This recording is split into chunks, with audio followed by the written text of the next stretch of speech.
Stop everything, because the past just pulled up, and it's not staying quiet. Joe McCann's first wife has stepped out of the shadows, and allegedly, she just set his entire story on fire. Yes, the same man telling the world his fiancée, Ashley Jenner, took her own life inside a Zanzibar villa. But now? The woman who knew him before the cameras, before the crypto cash, before the Instagram fairytale is quietly saying things that flip this narrative upside down. And somehow, Joe thought a 5-star resort in Africa was the perfect place for whatever he thought he was doing. Seriously? That might be the worst possible setting to play this kind of game. But hold on, before we get into it, make sure you're tapped in, because this one only gets crazier. Ashley Robinson, known online as Ashley Jenner, was found unresponsive inside a villa at a luxury resort on April 9, 2026, and was pronounced dead the next day.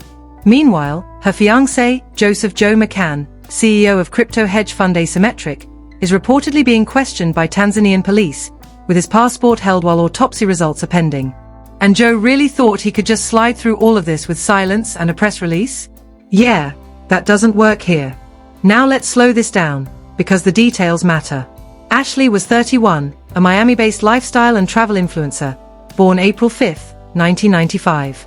She built her brand around the soft life, luxury hotels, sunsets, designer aesthetics, the kind of content millions followed and tried to recreate. And just 4 days after turning 31, she was gone. 4 days. Sit with that. Joe, on the other hand, is reportedly 45. Full name Joseph Isaac McCann, a name already familiar in crypto circles before this tragedy hit headlines. And this wasn't just a random trip. This was staged like a dream: birthday, engagement, safari, luxury villa, the exact blueprint influencers are told to chase. And yet, it ended with a body, a detained passport, and a grieving family crowdfunding just to bring their daughter home. Now here's where things start to unravel. Because piece by piece, the official story isn't holding steady, and the questions are stacking up faster than any PR team can contain. Let's start with Ashley's father, Harry Robinson, who spoke to NBC New York on April 14, 2026. His words were simple, but heavy: "My daughter Ashley, she's no longer here with us, and we are trying to find out why. Please help me." That wasn't a scripted statement. That was a father searching for answers, across continents, from a situation that didn't make sense. Then came the moment that lit up the internet. On April 13th, Cardi B posted 4 words on X that echoed everywhere: "That girl did not off herself." No tagging, no explanation, but the message landed. And with her reach, that single post shifted the conversation overnight, pushing major outlets to start asking deeper questions. That's the kind of pressure no amount of PR can undo.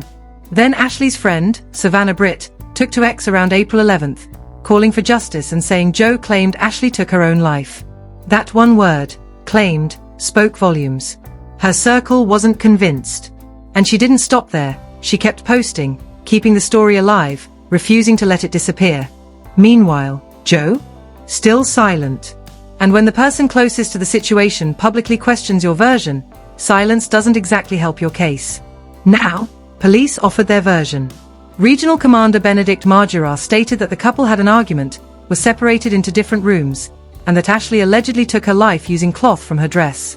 But that detail right there, that's where many people paused. Because instead of closing questions, it opened more. And as local reports repeated the same explanation, observers began asking why everything sounded so fixed before final results were even confirmed. Then Ashley's mother, Yolanda, shared something even more unsettling. She said Joe initially told her Ashley was stable, that everything was okay. But in reality, Ashley was already at the hospital. And then came the detail that changed everything. There was an 11-hour delay. 11 hours. That's not a small gap. That's a window big enough to raise serious questions about timing, communication, and what actually happened in between. And then Joe's own statement added another layer. According to reports, he told authorities he found Ashley on the door. But police mentioned a wardrobe. And another report referenced a closet.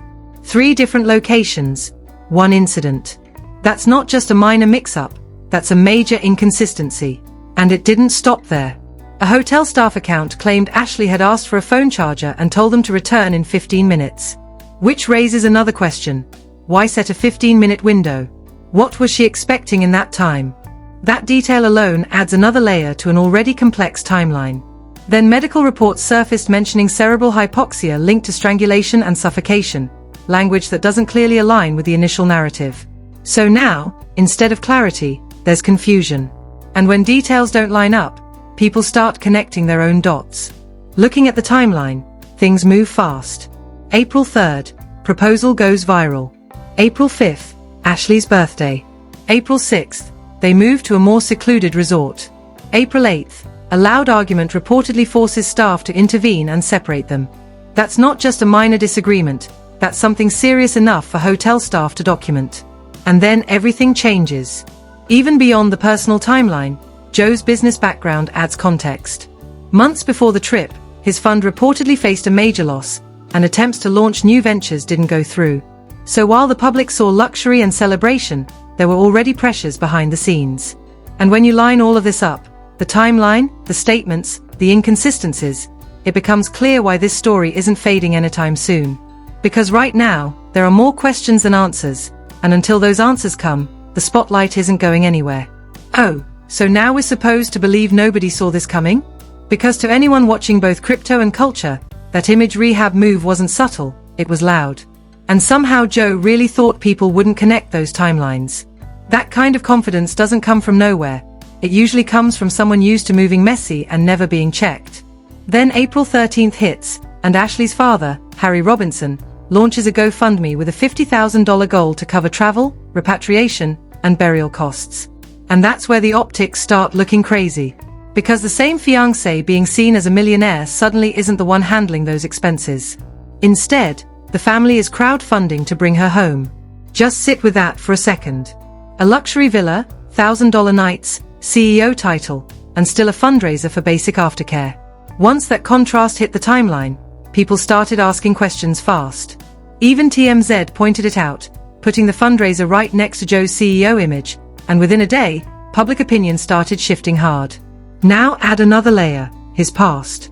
Social media posts from 2021 to 2024 show Joe openly talking about a wife and 2 kids, but there's no clear public divorce trail. Online users dug up old replies, even naming an alleged ex-wife, Jay Jackson, and questioning whether there could still be legal ties. And if that's true, then we're looking at 2 possibilities. Either a divorce that was never publicly confirmed, or a proposal happening while things were still legally complicated. Neither one looks clean, especially for someone in his position. Then there's the timeline nobody can ignore. That 11-hour gap lines up almost perfectly with when authorities would have been arriving, gathering statements, and processing the scene. And only after all of that does the call to Ashley's mother happen. In a world where everything is time-stamped, that kind of delay doesn't just disappear. And once reports surfaced that the US Embassy sent a coroner for independent review, this stopped being a small situation. That's when things shift into international territory. Now it's not just about one version of events, it's about multiple layers of oversight. But here's where the details get even more interesting. Joe reportedly said the door. Police referenced a wardrobe. Staff mentioned a closet. Those aren't interchangeable, they're completely different setups. A door is open and visible. A wardrobe is enclosed. A closet can be even more isolated. Each one paints a different picture of what could have happened in that space. And when those descriptions don't match, it naturally raises more questions. Then comes the detail about fabric from a dress being used. In a setting filled with other available items, that specific claim stands out, especially when separate reports mention an unidentified mark and medical language pointing to cerebral hypoxia linked to strangulation and suffocation. Add in another document referencing something entirely different, and now there's confusion instead of clarity. Multiple reports, different conclusions, that's not a clean narrative. That's a complicated one. And then there's that small but important detail, the phone charger request. Ashley reportedly asked staff to come back in 15 minutes. Not immediately, 15 minutes. That suggests she was expecting something. A call, a conversation, something scheduled. And when staff returned, that's when everything unfolded. That detail alone adds another layer to the timeline, because it shows she was actively planning her next moments. Then you look at the setting itself. Adjacent villas close enough for neighbors to hear noise, staff stepping in to separate a dispute, cameras likely covering entry points, and standard logging systems in place. This isn't an isolated environment. It's one built on documentation. Every movement, every interaction, potentially recorded. which means whatever happened that night didn't happen in a vacuum. And when this eventually reaches deeper investigation phases, those records matter. Now look at how media handled it. Some outlets stayed neutral, focusing on procedure, avoiding conclusions. Others leaned into the family's concerns, highlighting the gaps and inconsistencies. Different headlines, same facts, but completely different interpretations. And that alone shows this story isn't settled. Because when major platforms frame the same situation in opposite ways, it means the full picture hasn't come together yet. Meanwhile, some voices argue that silence is just legal strategy, that staying quiet during an investigation is normal. And sure, avoiding public statements might be advised, but complete silence, especially toward the family, raises its own questions. Because communication and public messaging aren't the same thing. And when nothing is said at all, people start filling in the blanks themselves. Then there's the bigger picture, the one people don't always say out loud. Before all of this, Joe's financial world had already taken hits. Losses, failed deals, public scrutiny. And right after that, a highly visible engagement, a luxury trip, a viral moment. To some, that looks like timing. To others, it looks like coincidence. But either way, once you line everything up, it becomes clear why people are paying attention. Because this isn't just about one event, it's about how everything around it connects. And when you start connecting those dots, the story doesn't get simpler. It gets more complex. So here's where this story stops being quiet and starts getting loud. When those Tanzanian autopsy and toxicology results finally drop, don't expect clarity, expect questions. Because we've already seen two completely different cause of death reports floating around, one mentioning cerebral hypoxia linked to strangulation and suffocation, and another listing something entirely unrelated. That kind of contradiction doesn't just clean itself up overnight. And when the official report lands, Ashley's family is almost certain to push for an independent autopsy back in the US, which, let's be real, is already in motion considering reports that the US Embassy got involved to ensure a second look. That's not unusual in cases like this, but it does mean one thing: if even a small inconsistency shows up between reports, the entire narrative is going to be questioned publicly all over again. And at that point, silence won't help anyone, it just adds more speculation to the mix. Now, flip to the other possibility.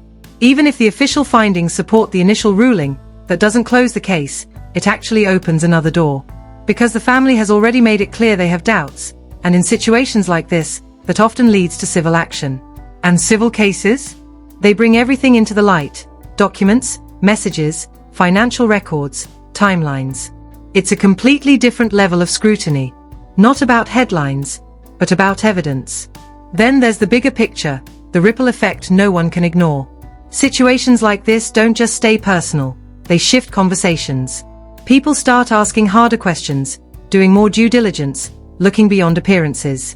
The influencer world, the finance world, the intersection of both, it all gets a little more cautious after something like this. And beyond individuals, even locations and industries can feel the impact. Tourism, media coverage, public trust, everything becomes part of the conversation when a case gains this level of global attention. Because once the internet locks onto a story, it doesn't just disappear. And that's the reality here. No matter how this unfolds, the narrative has already taken on a life of its own. Names will be remembered, discussions will continue, and perspectives will shift. What happens next will depend on facts, reports, and time. But one thing is certain: this story isn't fading anytime soon.